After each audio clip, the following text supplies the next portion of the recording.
Assalamualaikum warahmatullahi wabarakatuh. Perkenalkan, nama saya Rohan Gifari. Di sini saya akan mereview jurnal untuk memenuhi tugas besar 1 mata kuliah korosi dengan dosen pengampu Ibu Dr. Ande Ibu Sri Ayu Arwati MT PhD dengan judul Corrosion Inhibitor of Carbon Steel in 3.5% NaCl solution with sheet-based compound dari International Journal of Health Science tahun 2022. Selanjutnya adalah abstrak dari jurnal tersebut. Dalam penelitian ini, senyawa basa-shift sintesis telah diuji sebagai inhibitor dalam mengendalikan korosi baja karbon dalam larutan NaCl 3,5% dengan menggunakan open circuit potensial atau OCP pada 4 temperatur yang berbeda, yaitu 293, 303, 313, dan 323 Kelvin. Selanjutnya, morfologi permukaan diteliti dengan menggunakan mikroskop gaya atom atau electron force microscope. Asal penggunaan basa-shift dan suhu yang berbeda juga diselidiki. Basa-shift disintesis dan dikarakterisasi dengan menggunakan spektroskopi di kamera transformasi Fourier atau FTIR dan mikroskop gaya atom. Hasil percobaan menunjukkan bahwa basa-shift dapat dianggap sebagai inhibitor korosi yang sangat baik untuk baja karbon dalam larutan NaCl 3,5%. Dengan adanya basa-shift, korosi baja karbon secara signifikan dapat ditekan. Efisiensi inhibisi menurun dengan meningkatnya suhu. Parameter aktivasi kinetik dan termodinamika diperhitungkan. Selanjutnya, pendahuluan. Yang pertama adalah inhibitor.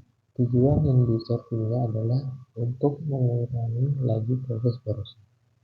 Inhibitor adalah bahan kimia yang bereaksi dengan permukaan logam atau dengan lingkungan. Permukaan ini diekspos untuk memberikan tingkat perlindungan tertentu pada permukaan. Inhibitor bekerja dengan cara mengabsorpsi diri mereka sendiri pada permukaan logam, melindungi permukaan logam dengan membentuk film. Beberapa di antaranya termasuk dalam formulasi lapisan pelindung. Inhibitor dapat menurunkan laju korosi dengan cara 1. Meningkatkan perilaku anadik atau katodik. Kedua, meningkatkan hambatan listrik pada paduan atau permukaan logam. Terakhir, mengurangi difusi atau pergerakan ion ke permukaan logam. Selanjutnya yaitu senyawa basa-shift.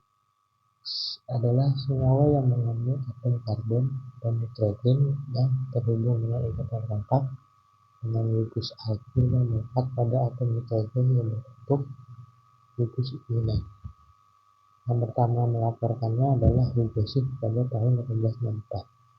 Disebut juga sebagai azomatis dan rumusnya adalah seperti yang terlihat pada gambar 1. Ini adalah rumus dari struktur basa-shift. Selanjutnya, senyawa basa-shift dibentuk melalui reaksi amina primer dengan aldehida atau keton dalam kondisi yang sesuai, membentuk gugus imina yang mengeksploitasi berbagai macam senyawa organik seperti oxazolidinol, diazolidinol, tetrazol, amilozolinol, dan lainnya dengan cincin yang lebih dekat yang ditunjukkan dengan persamaan di bawah ini. Ini adalah persamaan dari basa-shift yang mengalami reaksi amina. Selanjutnya adalah persiapan spesimen. Komposisi baja karbon yang digunakan pada percobaan tersebut terlihat pada tabel. Terlihat ada beberapa unsur seperti karbon dengan 0,636 sampai 0,42, Si 0,15 sampai 0,3, Mn 1,4, fosfor dan sulfur 0,05, Cu 0,5, Ni 0,2, Cr 0,2, dan yang paling besar adalah Fe 96 sampai 97%.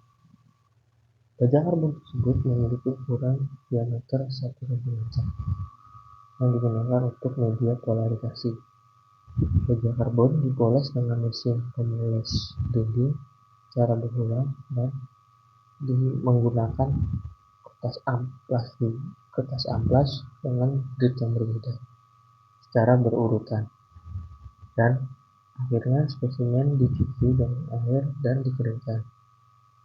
Selanjutnya, larutan yang telah disiapkan dicampur dengan natrium silikat, kemudian baja karbon dilapisi dengan larutan yang telah disiapkan. Kemudian plat ditempatkan pada media larutan NaCl 3,5% untuk mengukur efisiensi korosi dari inhibitor. Selanjutnya, instrumen dalam percobaan ini adalah menggunakan instrumen potensiostat. Potensiostat adalah instrumen analitik yang dirancang untuk mengontrol potensi elektroda kerja dalam sel elektrokimia beberapa elektroda. Sistem potensiostat terdiri dari komputer potensiostat yang mengontrol sel ketiga elektroda, termostat yang mengontrol suhu larutan, dan alat penstabil tegangan atau galvanostat. Terlihat pada gambar tersebut. Di sini adalah sistem potensiostat yang akan digunakan pada percobaan di gambar tersebut. Selanjutnya, sel elektrokimia untuk korosi terdiri dari 3 elektroda. Yang pertama adalah elektroda kerja yang terdiri dari baja karbon dengan luas cm kuadrat, dan yang kedua adalah elektroda bantu yang terbuat dari platina dengan panjang 10 cm, serta elektroda ketiga adalah elektroda acuan yang terdiri dari perak klorida Ag, AgCl, 3 mol KCl. Selanjutnya, elektroda kerja direndam dalam larutan sampel selama setengah jam untuk menstabilkan sirkuit terbuka.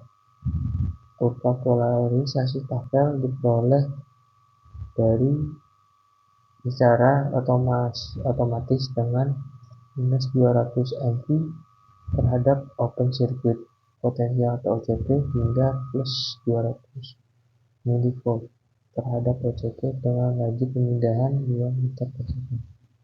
Semua percobaan dilakukan pada suhu 293, 303, 313, dan 223 Kelvin. Dari satu inhibitor potensial terhadap I-core dalam logaritma skala I-core serta kerapatan arus korosi atau I-core, dan potensi korosi atau I-core ditentukan dengan tidak adanya dan adanya inhibitor. Selanjutnya adalah masuk ke hasil dan pembahasan. Pembahasan yang pertama adalah mekanisme pembuatan senyawa dari basa sih. Senyawa ini dibuat dengan penambahan sintesis adiksi nukleofilik dari beberapa amina resubstitusi menjadi aldehyda dengan adanya asam glasial asetat, seperti yang terlihat pada persamaan 4. Ini adalah persamaan dari senyawa basa sih yang telah disintesis. Selanjutnya, langkah pertama pembentukannya adalah karbokation diserang oleh pasangan tunggal nitrogen pada amina membentuk medium hemiamina atau beta hidroksiamina yang stabil dengan bilangan air yang setara dengan pembentukan basa sih yang ditunjukkan pada skema 1. Ini adalah skema pembentukan senyawa basisif dan disintesis. Selanjutnya adalah hasil dari spektroskopi menggunakan Fourier transmission infrared radiation (FIR) dari senyawa basisif B1 sampai B3. Di sini adalah grafik dari senyawa B1, B2, dan B3. Dari hasil spektroskopi tersebut menunjukkan perbedaan utama pada gugus tersebut dalam hal ketiadaan pita karbonil. Adanya pita lain yang mengindikasikan adanya gugus imina FCN pada 1662 sampai 1606 per cm. Kemudian gambar 3-5 pita muncul pada 1701 sampai 1708 untuk VCO dari gugus karbonil. Pita VOH muncul pada 3438 sampai 3228 per cm. Pita aromatik PCC muncul pada 1591 sampai 1510 per cm. Selanjutnya adalah penelitian menggunakan mikroskop gaya atom atau AFM. Pengukuran AFM menunjukkan permukaan baja karbon yang direndam dalam larutan NaCl tanpa inhibitor. Hasilnya menunjukkan permukaan logam korosi dengan sedikit lubang tanpa adanya inhibitor. SA atau deviasi rata-rata semua kumparan, SP deviasi ketinggian rata-rata yang diambil dalam panjang evaluasi dan diukur dari garis rata-rata. SH ketinggian puncak pengambilan tersabar dalam melakukan pengambilan sabar permukaan baja karbon adalah 2,9 nm, 4,11 nm, dan 42,8 yang dapat terlihat pada gambar tersebut. Gambar di sini adalah hasil dari mikroskop gaya atom pada baja karbon. Selanjutnya, kekerasan rata-rata berkurang yang muncul pada permukaan baja setelah pencelupan dalam 3,5% NaCl yang adanya inhibitor. Parameter ini mengindikasikan bahwa permukaan lebih halus. Kehalusan permukaan disebabkan oleh pembentukan pelapisan pelindung terpadu dari senyawa inhibitor B1, B3 pada permukaan logam yang dapat mencegah korupsi pada baja karbon. Di sini adalah hasil mikroskop gaya atom pada baja karbon yang dicelupkan 3,5 NaCl dengan adanya inhibitor. Ini terlihat perbedaannya dari hasil mikroskop antara tanpa inhibitor dan menggunakan inhibitor. Selanjutnya adalah parameter korosi. Parameter korosi bisa dilihat pada tabel 2 dan gambar 10. Ini adalah gambar dari kurva parameter korosi yang dilakukan pada suhu yang berbeda, 4 suhu yang berbeda. Potensial korosi atau ekor dan densitas arus korosi atau IKOR ditentukan dengan ekstrapolasi pada garis tabel katodik dan anodik ke titik perpotongan untuk karbonil yang tidak dilapisi dan yang dilapisi dalam basisif dengan ada dan tidak adanya inhibitor dalam larutan NaCl. Lereng tabel katodik dan anodik dihitung dari gambar 10 yang sama. Tabel 2 menunjukkan data potensial korosi ekor, densitas arus korosi, kemiringan kapal anodik dan katodik, PA dan PC, dan efisiensi proteksi. Ini adalah tabel dari data carbon steel pada larutan 3,5 NaCl. Ini adalah yang tanpa inhibitor dan ini adalah inhibitor B1, B2, B3. Dari data tabel 2 menunjukkan bahwa potensial korosi atau ekor dan densitas arus korosi atau ekor meningkat dengan meningkatnya suhu. Kerapatan arus korosi menurun untuk carbon steel yang dilapisi daripada steel yang tidak dilapisi. Kerapatan arusnya pun juga menurun. Plot tabel menunjukkan potensial korosi atau ekor dari carbon steel yang dilapisi elektroda kerja bergeser ke posisi yang lebih tinggi dibanding dengan carbon steel yang tidak dilapisi. Hal ini menunjukkan bahwa proteksi korosi bertindak sebagai proteksi anodik. Dan dari tabel 2 juga menunjukkan bahwa nilai PE menurun dengan peningkatan suhu yang dijelaskan oleh fakta bahwa ketebalan lapisan menurun dengan peningkatan suhu, dan karena peningkatan kemampuan di desorpsi beberapa basa shear.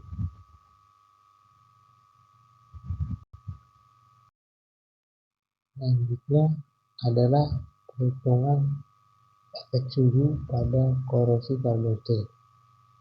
Proses korosi carbon steel yang tidak dilapisi dan yang dilapisi larutan NaCl 3,5% dalam kisaran suhu 293-323 Kelvin dipelajari dengan menggunakan rumus Arrhenius. Seperti yang dilihat, rumus pertama adalah ekor A eksponensial EA per RT dimasukkan posisi algoritma menjadi rumus sebagai berikut, dan sedangkan persamaannya di transisi atau dinyatakan sebagai berikut. Ini adalah persamaannya, yang dimana EA adalah yang negativasi, faktor pre-eksponensial, R konstan gas, ekor densitas arus korosi, dan T suhu absolut.